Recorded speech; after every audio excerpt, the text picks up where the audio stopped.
సభకు కేజ్రీవాల్ అని భగవత్ మాన్ వచ్చారు కదా. సో మరి అలాంటి తమ మిత్రుడు ఓడిపోయాడు కదా. అందువల్ల కాంగ్రెస్ బీజేపీని ఓడించి మేము గెలుస్తాము అన్నది ఇక్కడ బీఆర్ఎస్ స్లోగన్ కదా. కాంగ్రెస్ బీజేపీ పైన ఫైట్ చేసిన ఆప్ అక్కడ ఓడిపోయింది కదా. అందువల్ల ఇది బీఆర్ఎస్కి ఏమైనా ఇన్స్పిరేషన్ ఇస్తుందా? అందువల్ల కాంగ్రెస్కు కొత్తగా డిమారలైజ్ చేసేది లేదు. బీజేపీకి డెఫినెట్గా ఎంతో కొంత ఉత్సాహాన్ని ఇస్తుంది. బీఆర్ఎస్కి అయితే ఇంకా డిమారలైజ్ కదా. ఎందుకంటే కాంగ్రెస్ బీజేపీని ఓడించి ఆప్ గెలిచి ఉంటే డెఫినెట్గా బీఆర్ఎస్కు బూస్ట్గా ఉండేది. చూడండి, కాంగ్రెస్ బీజేపీ పెద్ద గొప్ప కాదు, రెండు జాతీయ పార్టీలను కూడా ఓడించగలుగుతారు. ఢిల్లీలో ఆప్ ఓడించింది, తెలంగాణ మళ్ళీ మేము ఓడిస్తామని చెప్పుకోవడానికి ఉపయోగపడేది. అందువల్ల ఒక రాష్ట్ర రాజకీయాలు మరో రాష్ట్రానికి సంబంధమే ఉండవు. ఏ రాష్ట్రాలు ఆ రాష్ట్రం మన దేశంలో. Right sir. ఇప్పుడు జాతీయ స్థాయిలో కాంగ్రెస్ వర్సెస్ బీజేపీ కదా సార్, రెండు పెద్ద పార్టీలు.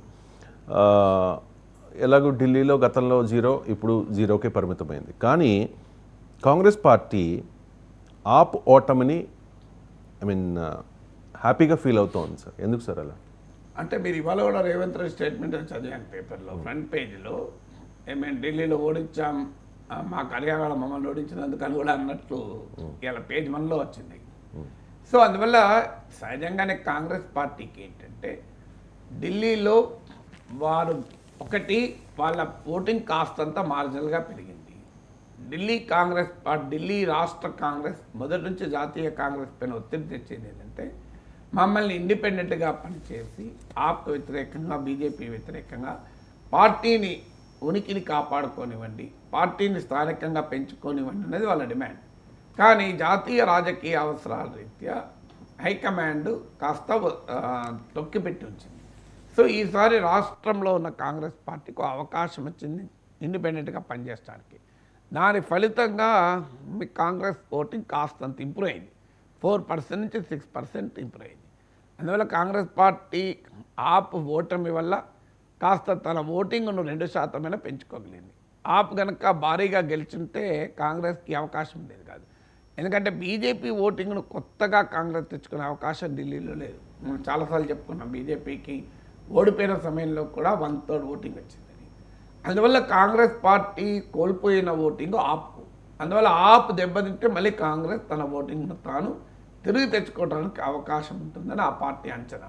అందువల్ల మొదటి కారణం ఆప్ ఓటమి వల్ల కాంగ్రెస్ పునర్జీవం పొందటానికి ఒక స్కోప్ వచ్చింది అన్నది కాంగ్రెస్ శ్రేణులు భావిస్తున్నాయి. రెండవది, పక్కన పంజాబ్ ఉంది.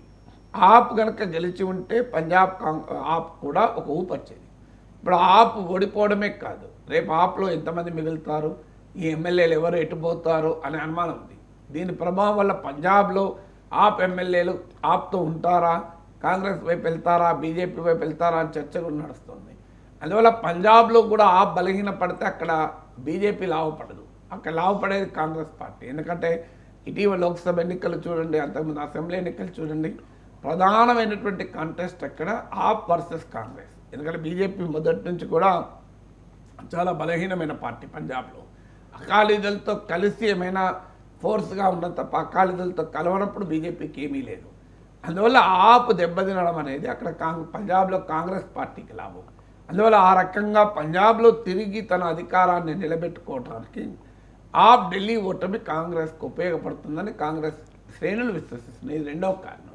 మూడో కారణం ఏంటంటే ఆప్ గెలిచి ఉంటే Congress party within the India కూటమి మరింతగా కార్నర్ అయ్యేది.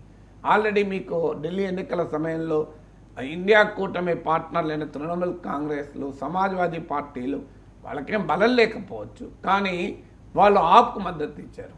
అందువల్ల కాంగ్రెస్ పార్టీ ఒకవేళ ఆప్ గెలిచి ఉంటే ఇండియా కూటమిలో ఇతర పార్టీలు, కాంగ్రెస్ ఇతర పార్టీల పలుకుబడి పెరిగేది. అప్పుడు అరవింద్ కేజ్రీవాల్ ఇండియా కూటమిలో కీలక భాగస్వామి అయ్యేవారు. సమాజ్వాదీ పార్టీ, తృణమూల్ కాంగ్రెస్లు కాంగ్రెస్ పార్టీకి ముచ్చెమటలు పట్టించేవాళ్ళు వితిన్ ద ఇండియా కూటమి.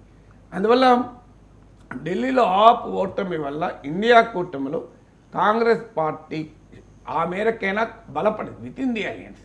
నాలుగో ఫ్యాక్టర్ ఏంటంటే కాంగ్రెస్ పార్టీ ఓడించలేదు బీజేపీని, కాంగ్రెస్ ఏతర పార్టీలే ఓడించగలుగుతాయి. చూడండి, హర్యానాలో కాంగ్రెస్ బీజేపీని ఓడించలేకపోయింది, మహారాష్ట్రలో కాంగ్రెస్ బీజేపీని ఓడించలేకపోయింది, కాంగ్రెస్ పార్టీ బీజేపీని ఓడించలేదు. మీకు బీజేపీని ఆపగలిగేది ఢిల్లీలో బెంగాల్లో తృణమూల్, ఉత్తరప్రదేశ్లో సమాజ్వాదీ పార్టీ, బీహార్లో ఆర్జేడీ, తమిళనాడులో డిఎంకే. అందువల్ల కాంగ్రెస్ మిత్రపక్షాలైన పార్టీలే ఆపగలుగుతాయి కానీ కాంగ్రెస్ ఆపలేదు అనే విమర్శ కాంగ్రెస్ మూటగట్టుకుంది. ఇప్పుడు ఢిల్లీ ఓటమి ద్వారా కాంగ్రెస్ పైన ఆ విమర్శ పోతుంది. ఎందుకంటే కాంగ్రెస్ ఇతర పార్టీ అయిన ఆప్ కూడా బీజేపీని ఆపలేకపోయింది, అధికారంలోకి రావడం. కాంగ్రెస్ ఒక్కటే ఆపలేకపోయిందా అనే క్వశ్చన్ వస్తుంది. ఐదో ఫ్యాక్టర్ ఏంటంటే మీకు ఢిల్లీలో ఒకవేళ అరవింద్ కేజ్రీవాల్ గెలిచి ఉంటే మీకు పంజాబ్లో ఆ ప్రభుత్వం ఉంది, ఢిల్లీలో ఆ ప్రభుత్వం ఉంది. ఆప్ దేశవ్యాప్త ఎక్స్పాన్షన్కి ఇప్పటికే ప్రయత్నం చేస్తోంది. ఈ ప్రయత్నాన్ని మరింత ముమ్మరం చేసేది. ఎందుకంటే 27 ఏళ్ల తర్వాత కూడా బీజేపీని పవర్లోకి రాకుండా చేసి 4వసారి గనక కాన్సిక్యూటివ్గా గెలిచి ఉంటే అరవింద్ కేజ్రీవాల్ ప్రొఫైల్ అనేది గణనీయంగా పెరిగేది. దాని ఫలితంగా కేజ్రీవాల్ ఆప్ నేషనల్ ఎక్స్పాన్షన్కు పోయేవాడు. ఆల్రెడీ గుజరాత్లో 11% ఓటింగ్ వచ్చింది ఆమ్ ఆద్మీ పార్టీకి, గోవాలో కన్సిడరబుల్ ఓటింగ్ వచ్చింది, హర్యానాలో 1.7 ఓటింగే రావచ్చు. ఇలా ఎక్కడ ఆప్ పెరిగినా అది కాంగ్రెస్ పార్టీని దెబ్బతీసి పెరిగింది. ఈవెన్ గుజరాత్లో కూడా ఇప్పుడు బీజేపీ ఓటింగ్ ఏం ఆప్ తెచ్చుకోలేదు కదా, బీజేపీ ఓటింగ్ ఎక్కడ చెక్క చెదలేదు గుజరాత్లో కూడా ఆప్కి వచ్చిన 11%, 12% ఓటింగ్ కూడా అది కాంగ్రెస్ ఓటింగే. అందువల్ల ఇతర ఆప్ పొలిటికల్ ఎక్స్పాన్షన్ వల్ల కాంగ్రెస్ పార్టీ నష్టపోయేది, అది లేకుండా పోతుంది. 6వది ఏంటంటే రాహుల్ గాంధీకి ఒక కంటెండర్గా కేజ్రీవాల్ ఎమర్జ్ అయ్యేవారు. మీకు మమతా బెనర్జీ లాంటి వాళ్ళు మేము ఇండియా కూటమికి నాయకత్వం వేస్తామని ఎన్ని చెప్పినా హిందీ హార్ట్లాండ్లో బీజేపీ బలంగా ఉంటుంది కనుక, బీజేపీ నార్త్ ఇండియాలో బీజేపీ బలం కనుక అక్కడి నుంచి ఎమర్జ్ అయ్యేటువంటి నాయకుడు కీలకమవుతాడు. అందువల్ల మీకు అందుకే రాహుల్ గాంధీ వాయనాడు వదులుకొని రాయబరేలీని ఉంచుకోవడానికి కూడా కారణం అది. ఎందుకంటే the challenger to BJP should emerge from the Hindi heartland and North India. So అక్కడ అరవింద్ కేజ్రీవాల్ రాహుల్ గాంధీకి కూడా ఒక ఛాలెంజర్గా ఎమర్జ్ అవుతాడు. ఇప్పుడు అరవింద్ కేజ్రీవాల్ ఆయన ఎమ్మెల్యేగా ఓడిపోయి ఆ రాష్ట్రంలో ఓడిపోయే వరకు రాహుల్ గాంధీ లీడర్షిప్కు ఆ రకమైన ఛాలెంజర్గా లేకుండా పోయింది. అందువల్ల ఏ రకంగా చూసుకున్న కాంగ్రెస్కి ఇప్పుడు నేను 6 లాభాలు చెప్పాను మీకు. ఆమ్ ఆద్మీ పార్టీ ఓటమి వల్ల కాంగ్రెస్ పార్టీ బెనిఫిట్ అయింది కనుక తప్ప నష్టపోలేదు. అఫ్కోర్స్ బీజేపీ బలపడింది, బీజేపీ ఎలాగో బలంగానే ఉంది, కొత్తగా బలపడేది ఉంది. బీజేపీ ఎలాగో బలంగా ఉంది కనుక బీజేపీకి ఇది అదనంగా బలాన్ని నేను చేకూర్చలేదు. ఆల్రెడీ బీజేపీ బలంగా ఉంది. బలహీనపడుతున్న కాంగ్రెస్కు, కార్నర్ అవుతున్న కాంగ్రెస్, మిత్రపక్షాల దాడిని ఎదుర్కొంటున్న కాంగ్రెస్కు, తమ నాయకత్వానికి విత్ ఇన్ ద ఇండియా కూటమిలో సవాల్ ఏర్పడుతున్న కాంగ్రెస్కు ఏ రకంగా చూసినా ఆ ఓటమి కాస్తంత ఊపిరి పీల్చుకున్నట్టు అయింది కదా. అందుకే ఆ ఓటమి వల్ల కాంగ్రెస్ ఆ మేరకైనా